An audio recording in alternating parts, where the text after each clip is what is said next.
Hello and welcome. Like Liz said, my name is Dana Marie Thomas. Folks call me DM at the lab. I am a researcher in the Strategic Energy Security Group, and we are very excited to launch the kickoff for the JISEA summer webinar series on the intersection of climate adaptation, migration, and energy systems planning. Like Liz mentioned, the series was coordinated in partnership with JISEA and the Strategic Energy Security Group within Energy Security and Resilience. And the series will take place over the next month and a half. We really wanted to give NREL researchers the opportunity to hear from new voices as we work on understanding migration-based impacts on energy systems. So we're extremely honored to host these experts and thought leaders, and we hope the webinars provide novel insights and serve as a launching point for new projects and partnerships investigating in this space. The webinars are going to feature academics, demographers, sector-specific experts, contributors from HBCUs, and minority-serving institutions. We're going to explore multifaceted challenges and opportunities resulting in demographic shifts due to climate impacts. And like Liz mentioned, the webinars will take place on Wednesdays from 12 to 1:30. The kickoff is today. The dates, topics, and presenters for each webinar are shown on the slide, and presenter bios are also included. Our presenters today are Dr. Troy Nash and Arielle Nash, who will present Building Resilient Communities, Innovating Affordable Housing Solutions for Climate Adaptation and Displacement.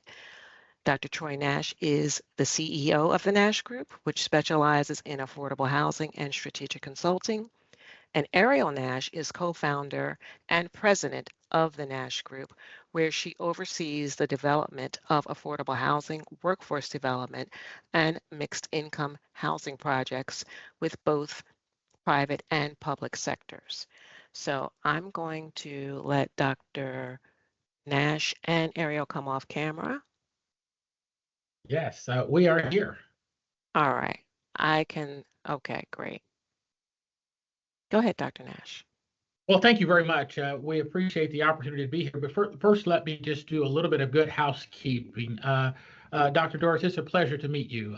When I had an opportunity to learn about all that NREL stands for and what it does in your role within the framework, having been exposed to government at the local, state, and federal levels, you're a big deal. You got a big job and you do great work. So it really is an honor and pleasure to meet you. And I also want to extend that to my friend and colleague, Dr. Thomas, DM, as we call her. She is a brilliant woman and really passionate about the work that she does. And so, Dr. Thomas, thank you for considering us and allowing us to participate in this series. We are very pleased to do it. I'd like to take it from here if I can, and drive the train a little bit and share my screen so that we can talk a little bit about. There we go. And let me do that here. Can you all see the screen? Yes, Dr. Nash. Okay.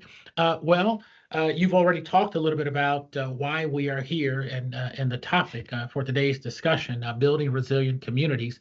We're going to talk a little bit about that from the affordable housing standpoint. But before we begin, I think it's important to really understand a little bit about who we are and why we do what we do. You mentioned in your introduction that the Nash Group was co-founded by myself and Arielle Nash. And of course, if you guessed it from the last name, we are daughter and father. And I say it that way because as the CEO of the company, oftentimes she thinks that she's the CEO and I'm the president. So we're still working through that. And we're going to get there. But we started the firm in 2013.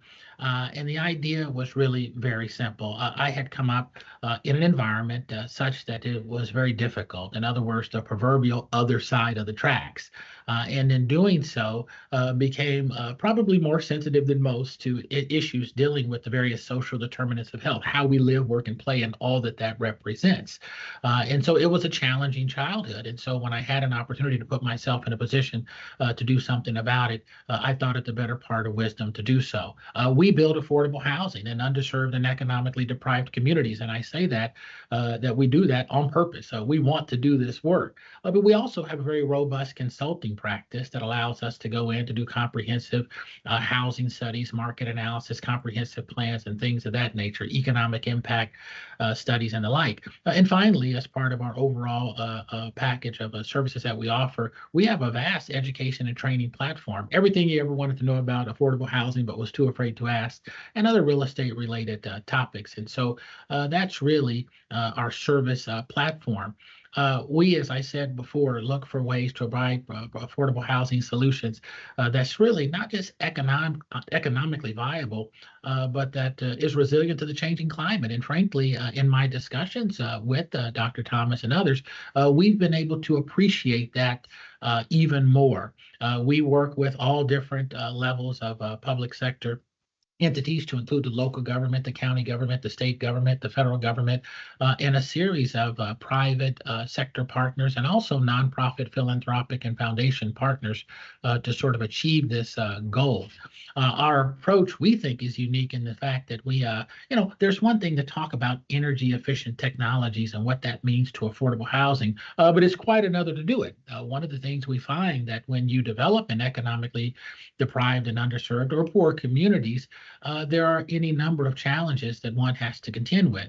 And when we talk about affordability, sustainability, and navigating all of those complexities, in some circles, people see that as a cost.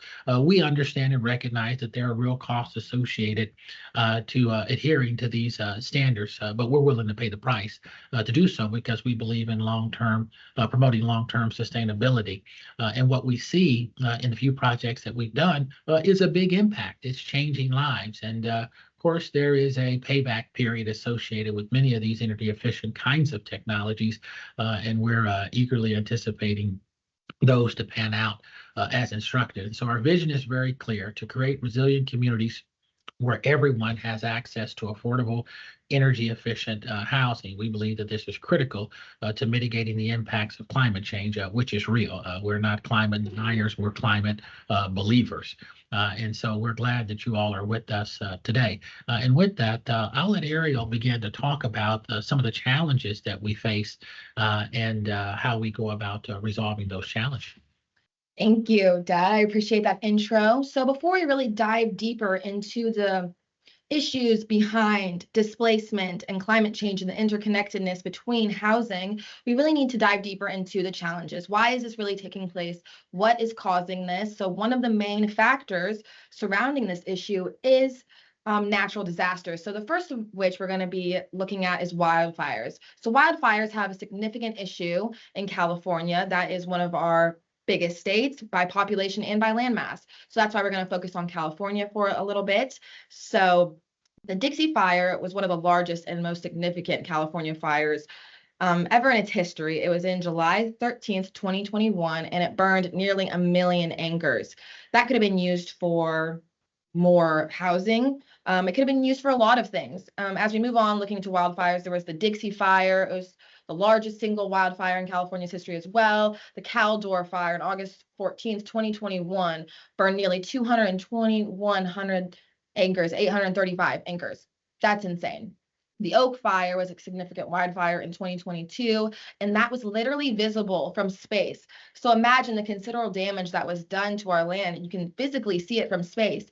That was a huge, giant fire. Another one I want to point out is the Mosquito Fire. This was also in 2022, and it was just catastrophic. So these wildfires are causing us to lose significant amounts of land. Not only is it just wildfire and natural disasters, it's also heavy rains that we're experiencing across the country, flooding. I want to take a second to just touch on those. The first flood of which was in 2024, Beryl. This storm hit Texas with heavy rain and strong winds. It was completely catastrophic. The flooding, the Midwest region has been heavily displaying catastrophic flooding, which occurred in parts of the Midwest days after heavy rains caused rivers and streams to overflow their banks, which forced residents to evacuate as water destroyed roads and bridges, which we can see the displacement of how people are getting displaced from their homes. Not only is it floods, is it wildfires, it's also tornadoes. We're currently in tornado season right now here in Kansas City, Missouri. I've seen a couple of tornadoes almost touch down as I'm looking out of my balcony. So the 2024 tornado season has been one of the most active on record. There's been a total of 1,250 tornadoes, which is actually the third highest number of tornadoes for the January-June period, behind 2011's 1,398 tornadoes and 2008's 1,303 tornadoes. So as you can see, we're very high up when it comes to tornadoes right now. We can see that climate change is directly impacting and affecting us right as we speak. The 2024 violent tornado season was one of the most active on record, and it's not only tornadoes, it's not only wildfires, it's not only floods, it's also hurricanes. So we also have a property in the south of Florida where Dad's experienced a lot of these the hurricane damage. In 2019, we had Hurricane Barry, which caused significant damage and flooding in Louisiana. Hurricane Dorian in 2019, which was also a powerful and destructive Category 5 Atlantic hurricane that devastated the northwestern Bahamas and caused significant damage to our eastern states in the United States, again, displacing people and their homes and all of their things. This is a large Category 3 Hurricane Humberto in 2019, which caused extensive damage again in Bermuda. As you can see, there is significant damage being done due to natural disasters, and it's directly correlated to our energy problem and the displacement of people moving away from the urban core, moving out of their homes because of these natural disasters occurring. So Dad's going to talk a little bit more about exactly the cost to the community, how this directly impacts the community, and more things of that nature. Well, and I tell you, the thing that's interesting about it is one of the things we wanted to do was to really define the problem in terms of these kind of climate related issues. Because when you think about affordable housing, most people in our industry don't think about this issue. It's not something that they think about. And so we thought it the better part of wisdom to begin to sort of articulate that through these natural disasters. And so we created this algorithm with respect to wildfires and flooding and hurricanes and tornadoes that we'd like to share with you now. Here are some interesting facts. We're going to focus on housing destruction, displacement and homelessness, housing market impact on renters and the uninsured, local economies, housing shortage, and rebuilding challenges. Wildfires are a big deal. And frankly, it's one thing to see a wildfire burning on CNN. It's another to delve into the research and kind of get a sense of how devastating these things are. The destruction caused by wildfires has led to displacement and long-term instability for many residents, including homelessness. And to Arielle's point, California really is ground zero for that, based on the research that we've seen. And as she said, some families have lost their homes in wildfires multiple times. Now, when you're already talking about an affordable housing crisis, and let's put that in perspective very briefly, when you talk about affordable housing at crisis levels, what you're really talking about are those spending more than 30% of their disposable and or discretionary income on rent or mortgage. Those who spend in excess of 30, 40, 50, 60, in some cases 70% right now, folks, that is considered extremely cost burden. And when you have a situation like that, for any number of reasons, what you find is you have less money to buy food. You have less money for childcare. You have less money for other basic human needs. And so this is what we're seeing across our country. And we're seeing climate change, in addition to speculators and all sort of the technical and financial things associated with the crisis, actively displacing people, causing homelessness. And the impact here. Wildfires have affected the housing market in several ways. Home prices fell in the wake of California's most destructive wildfires, but housing prices rose. And 3 years after the fires, home prices climbed 21% on average, compared with 33% in areas just outside the reach of fire. So there is an economic impact directly attributed to these storms in the housing sectors. Those with fewer assets and resources are most at risk for losing housing due to wildfires, particularly renters, people without adequate property insurance, and those with informal living arrangements. And so to suggest that climate change is not real and its impact across a wide cross-section of areas is not real, we don't agree with that. We clearly see it. Property tax revenues fell in areas directly hit by fires for obvious reasons. Compare it with those that were not hit. And obviously, many local governments depend on property tax revenue to fund most of the basic services that they provide. And so you can see there again, not only having an impact directly on those who are left without housing and those who are looking for housing, but also rippling through the government. And again, this exacerbates the housing shortage in California. All one need do is turn on the television to see that there is a housing crisis in that state, and wildfires exacerbating that. Rebuilding efforts after wildfires can surge new home construction nearly 600%. However, these efforts can be hampered by various challenges, including the high cost of land, underutilized land and property, and aging housing stock. And these are really, I would argue, are traditional things that make developing housing difficult. And as I said earlier, the wildfire certainly exacerbates the problem. We use the same algorithm for Colorado. I won't go through it in as much detail, but we're seeing the same phenomena. The point is, you already have an environment that is suffering from affordable housing or the lack thereof. And when these disasters that can be attributed directly to climate change, it displaces people, it moves people around. And who oftentimes is on the short end of the stick? You've guessed it, those with less disposable and or discretionary incomes. The impact of hurricane, Arielle mentioned South Florida. We have an office and a place in South Florida.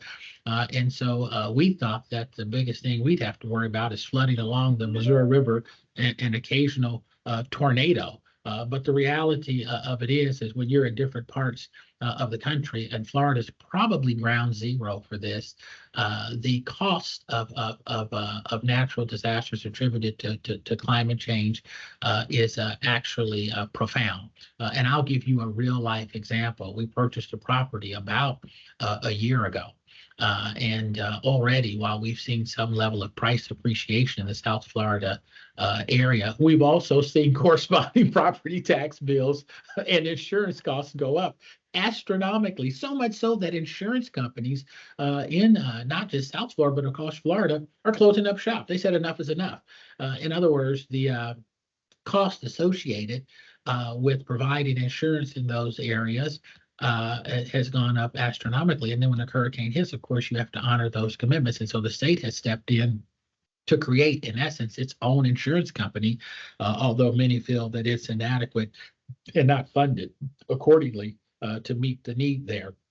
So all of these things having one thing in common is that climate change is directly attributed to the disasters, and the disasters directly affecting property values and housing. And finally, we looked at flooding. And again, Arielle mentioned we're in Kansas City today. We have an office here as well. So we remember the floods of 1993 and the floods of 2008, which had the exact same effect, but to varying degrees. As many of these other natural disasters attributed to climate change, as we stated before, with wildfires, tornadoes, and hurricanes. And so we see the effect here. And just yesterday, I was on with a friend of mine in St. Louis, and she lives in the Shiloh area, Shiloh, Illinois. And she says, Troy, I'm going to have to sell my house. In other words, it had flooded for the third time. And so we're seeing this becoming a real problem for homeowners and renters. And with that, I'll allow Arielle to talk a little bit more about a few additional facts that we think are relevant to today's discussion. I definitely want to add some more facts when it comes to how these natural disasters are affecting and directly correlated to displacing homeowners and people that are just trying to live in the urban core or really just any area. So climate change has significant impact on various environmental phenomena. Tornadoes, hurricanes, and flooding. Climate change particularly is on the rise. As we can see, the global temperatures are rising, which increases the likelihood and the frequency and the intensity of the wildfire. Additionally, for every 1 degree Celsius, an average rise in temperature, the atmosphere can hold about an additional 7% more moisture, which can result in heavier rainfall, which we are definitely experiencing, especially right now in our heavy hurricane season we're seeing in Florida, and flooding season as well. Heavy rainfall events have become more frequent and intense over most land regions due to human activity and the human intervention, and this pattern is expected to continue as the global warming continues to further itself. The increased rainfall can lead to more frequent and severe flooding as well. The tornadoes, the link between the tornadoes is very complex and it's hard to research, and the research is ongoing, but it is there. It's a prerequisite for the tornadoes and severe thunderstorms. Again, how the rainfall and the rise in temperature is exacerbating the rainfall and the tornadoes and the hurricanes. Warmer ocean temperatures due to climate change can intensify the hurricane formation, which is why we're seeing even a higher level and concentration of hurricanes at this time. And climate change and the associated environmental phenomena such as wildfires and all of those different natural disasters I've been going over creates a certain level of impacts on affordable housing that we're definitely experiencing today as we continue to develop other developments in other parts of the area and region of our nation. It directly impacts our housing destruction and displacement. As you can see, all these natural disasters burden people with financial and social costs of the damage and the recovery that they have to go through once these disasters occur. So affordable housing developers and planners and policymakers and advocates need to engage in communities and planning and land and use decisions to promote public health and clean and safe environment to strengthen the existing communities that we already have. So we look at that from a standpoint of policy and finance, and we believe that by advocating climate resilient housing, affordable housing developers like ourselves can plan to make communities that are more engaged and already have these natural disasters at the forefront of our minds. So that's a little bit more facts on sort of what's going on that's really causing the displacement. And then Dad's going to go a little bit more into the solutions and how I think it's really exciting to find unique solutions to these problems that we are experiencing.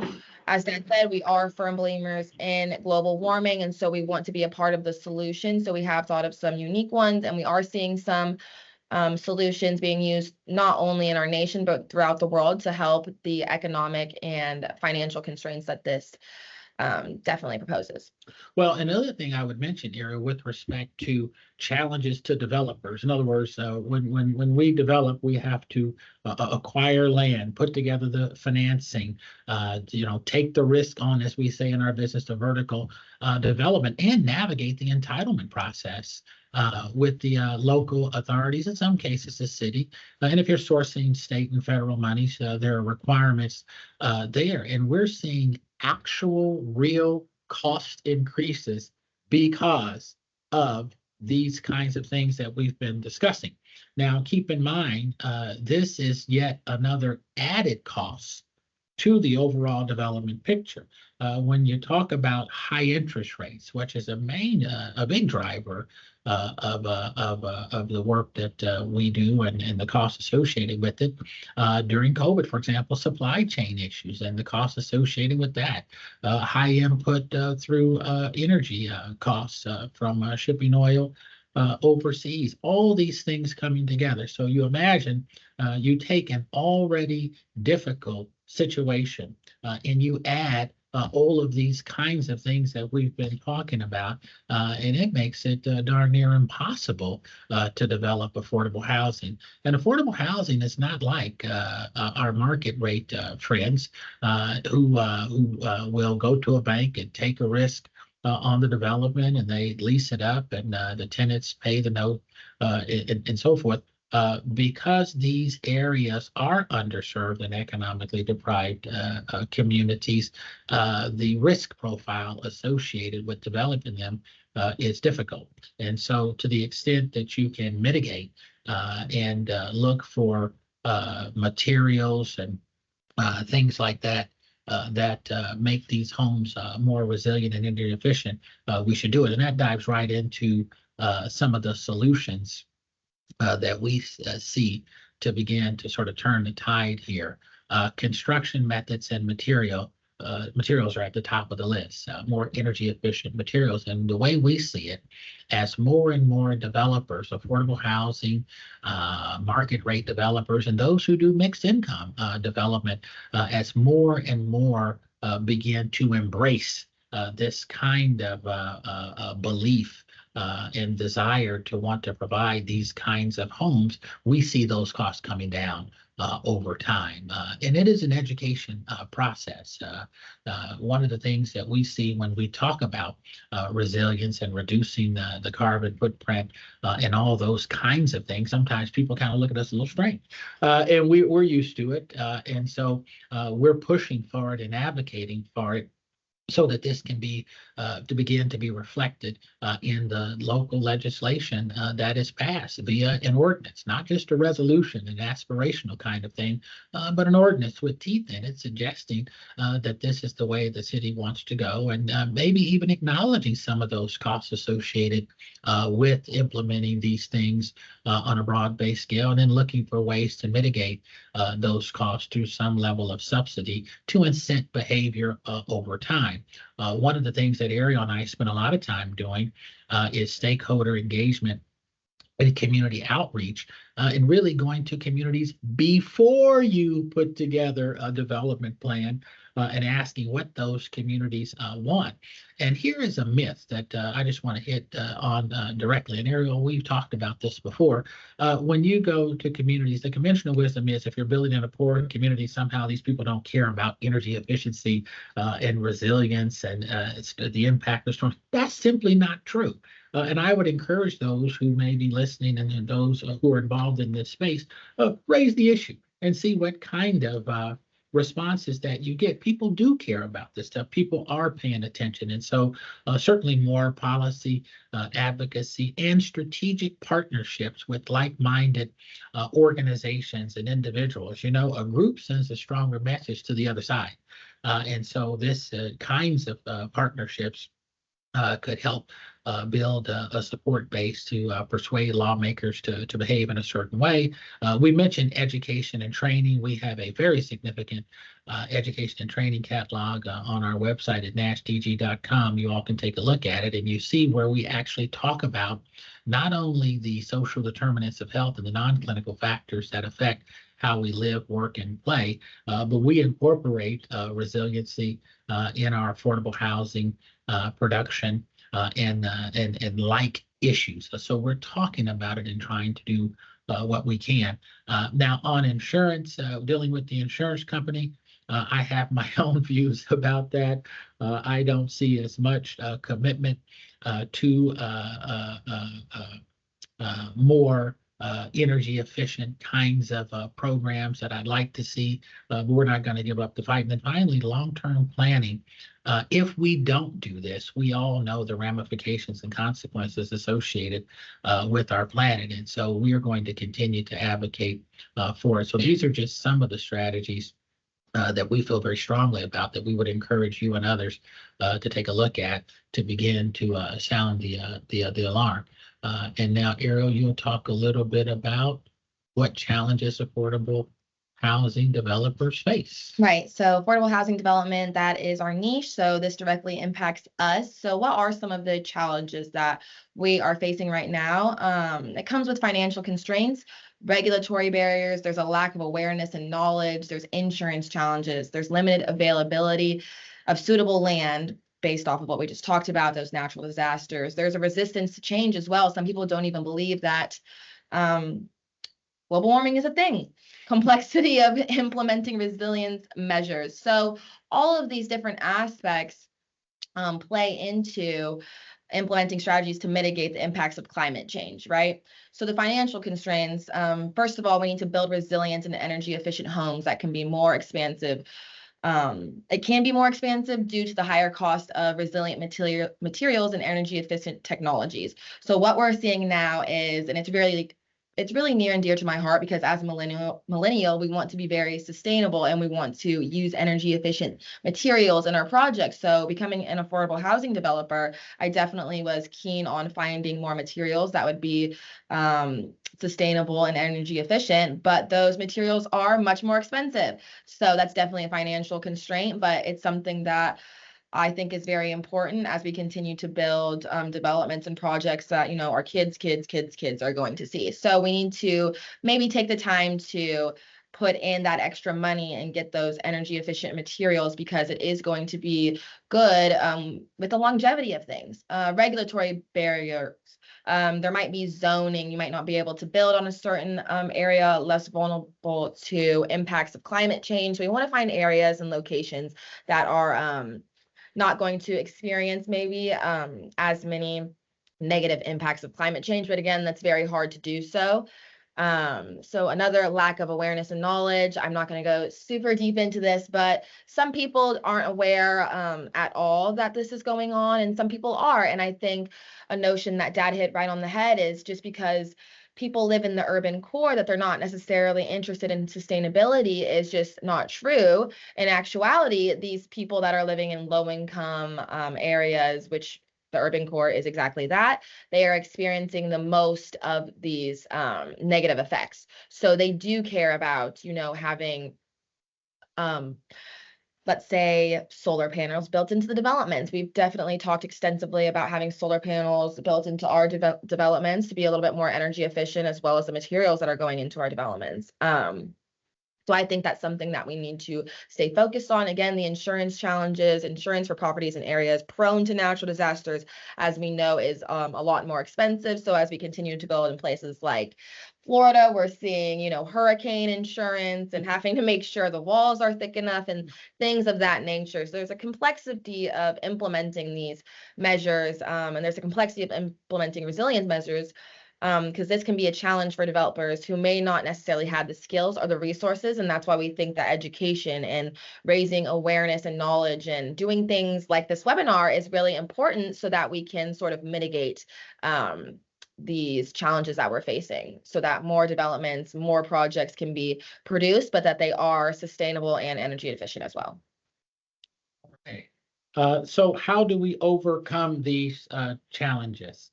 And this is an interesting one. Having been a policymaker and served for 8 years on the Kansas City, Missouri City Council, and appointed by the governor to our state's housing finance agency, the Missouri Housing Development Commission, and serving as chair of the Governance, Finance, and Audit Committee for our city's TIF Commission. In other words, I've been around this stuff, is the point I'm trying to make.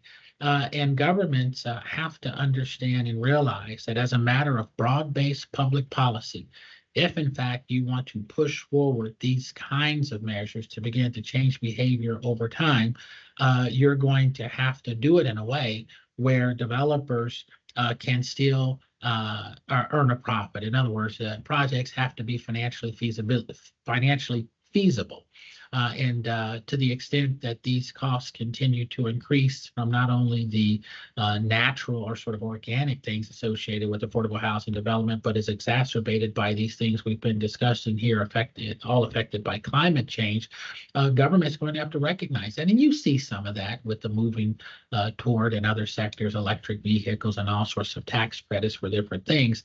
But more is going to need to be done in the area of housing. And as an aside from that, the thing that people have to understand that housing is central really to many, many, many other issues. So when you talk about access to childcare, inadequate transportation infrastructure or crumbling infrastructure with respect to curbs and sidewalks and clean water and clean air and all those kinds of things, housing is central to that.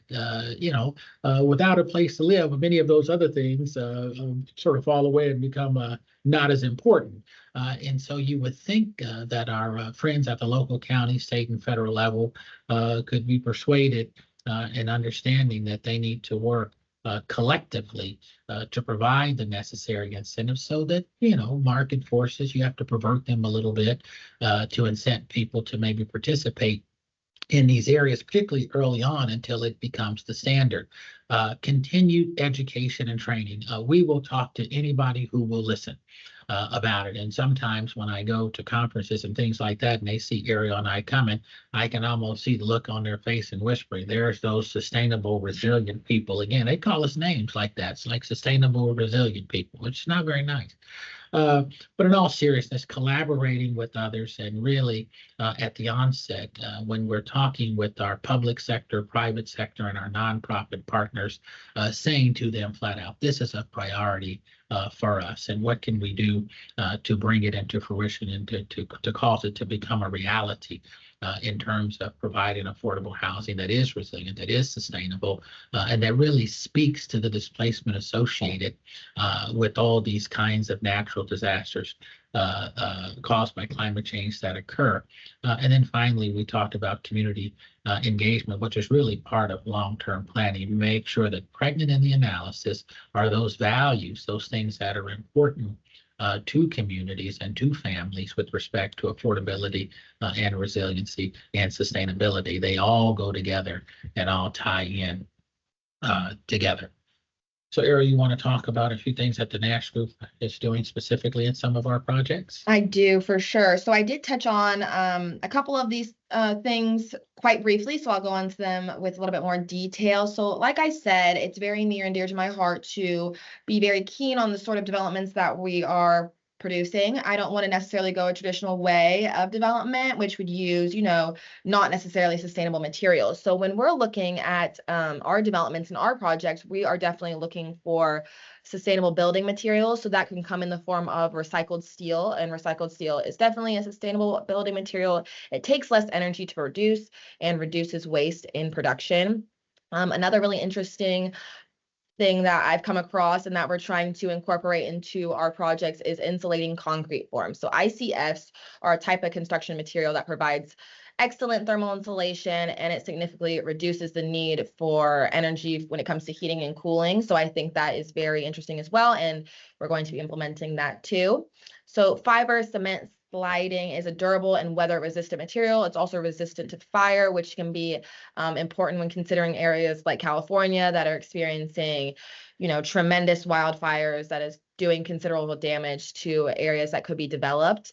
We also look at putting energy-efficient appliances into the developments once they're actually built. So energy efficient appliances could be energy efficient dishwashers, washing machines, and this can significantly reduce the energy that is being used within the home. So as you can see, energy and the home is directly correlated because most of our time is spent in our homes. So that's directly where most of the energy is being used. So how can we sort of lower our energy levels that is in a much more efficient way? One way of doing so I briefly touched on was solar panels. Solar panels provide a renewable source of electricity for homes, and it reduces the need for fossil fuels overall. So putting solar farms in urban areas at the urban core, that's been very successful, and we see that here, and we're working on doing more of those as well.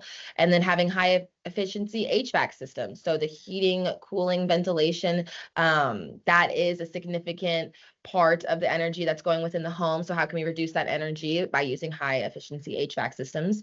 LED lighting, LED lights use a lot less energy rather than traditional iridescent lights and fluorescent lights. And then also going to low flow plumbing fixtures, low flow faucets, shower heads, and that can reduce the water that's being wasted in the home. So also looking at putting some of those low flow plumbing fixtures in as well. These are just a few examples of the types of materials and technologies that can be used in affordable housing developments to promote sustainability and energy efficiency. So with that, that is sort of a broad-based overview of what we see as some of the challenges in this space and what we perceive some of the solutions to be, and more importantly, the cost of those challenges and of the proposed solution. And some of the things that we use, in other words, we use energy efficient and LED. We do all those sort of traditional things, but even in years past, those things were revolutionary at the time. Right. And so with that, we'd like to open it up for questions and say the effects of the climate crisis and the resulting adaptation are complex and will affect all aspects of society, and indeed it does. We touched on several aspects related to affordable housing and the climate crisis, but we wanted to leave you with the challenge to think about how you at NREL can take a more intimate, how can you all at NREL take a more interdisciplinary approach to guide your energy system projections, since you all are at the forefront of this kind of technology.